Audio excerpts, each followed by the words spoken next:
अभी चलो करते हैं।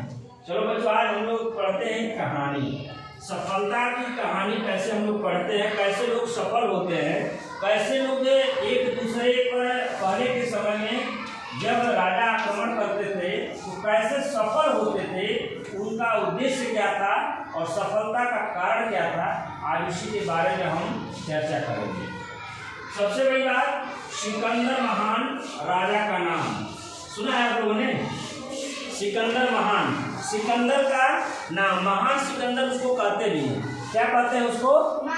महान सिकंदर, महान सिकंदर। महान सिकंदर जो राजा था वो विदेशी राजा था, विदेश का रहने वाला था, हमारे देश भारत का नहीं था।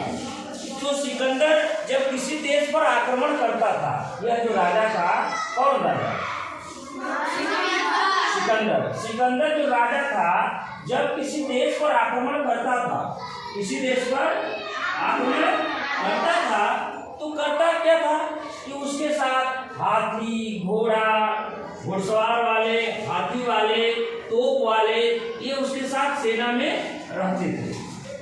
क्या क्या रहते थे?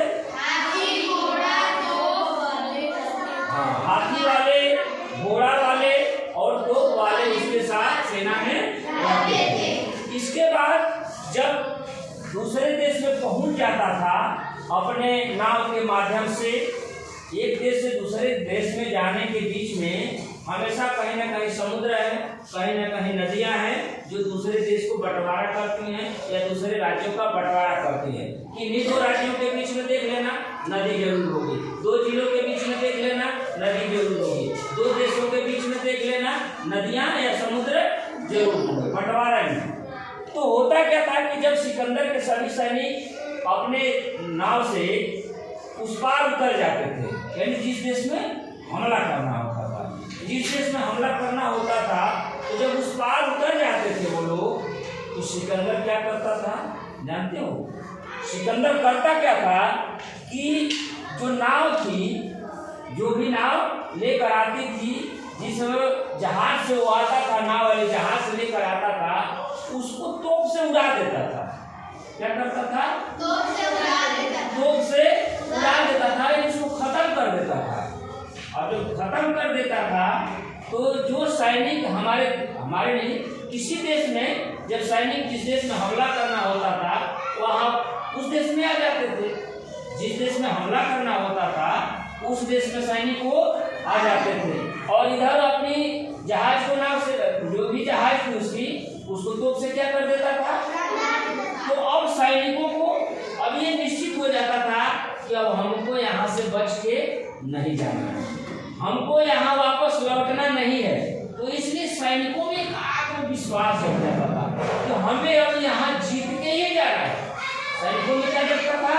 हमें यहाँ से जीत कर ही जाना है, हमें यहाँ से जीत कर ही जाना है। क्योंकि लौटने का तो कोई माध्यम ही नहीं, लौटने का तो कोई रास्ता ही नहीं। जब लौटने का कोई रास्ता नहीं था, इसीलिए उस देश के उसके सैनिक जितने थे इतनी बहादुरी से लड़ते थे कि उस देश पर हमला करके इतनी बहादुरी का परिचय देते थे कि उस देश को अपना कब्जा कर लेते थे, उस देश पर अपना वर्चस्व कर लेते थे, अपना पूरा कब्जा कर लेते थे। क्या काम था उसका? कि इतना चूंकि जान जाते थे कि हमको वापस नहीं जाना। और किसी भी व्यक्ति को, जैसे मान लो कि हमको अगर परीक्षा देना है, कहा जाए कि अगर फेल नहीं होना है तो क्या करेंगे? मेहनत करेंगे ना, मेहनत करेंगे नहीं करेंगे, तब न पास होंगे आप। तो उसी तरह वो जान जाते थे कि हमको वापस नहीं जाना है, इसलिए डू या डाई, करो या मरो का वो सिद्धांत बना लेते थे अपने अंदर और इसी वीरता के साथ एक दूसरे देश को वो लूट लेते थे या एक दूसरे देश पर अपना कब्जा कर लेते थे। बात की बात समझ में आई? कहानी समझ में आई? कहानी अच्छी लगी? कि अंतिम विकल्प जब हो तो हमारा लक्ष्य ये होना चाहिए कि हमको करो या मरो की तरह कार्य करना चाहिए। जब इस भावना से हम काम करेंगे तो सफलता हमें जरूर मिलेगी। सफलता कब मिलेगी? जब हम करो या मरो के भाव से, करो या मरो का नीति अपना लेंगे तो हमें सफलता जरूर मिलेगी। ठीक है? तो हम आज से शुरू करेंगे ना। गर्मी की जब छुट्टी होगी तभी हम पूरा मेहनत करेंगे। ऐसा नहीं कि गाँव में केवल घूमेंगे, ठीक है? पूरा मेहनत से करेंगे।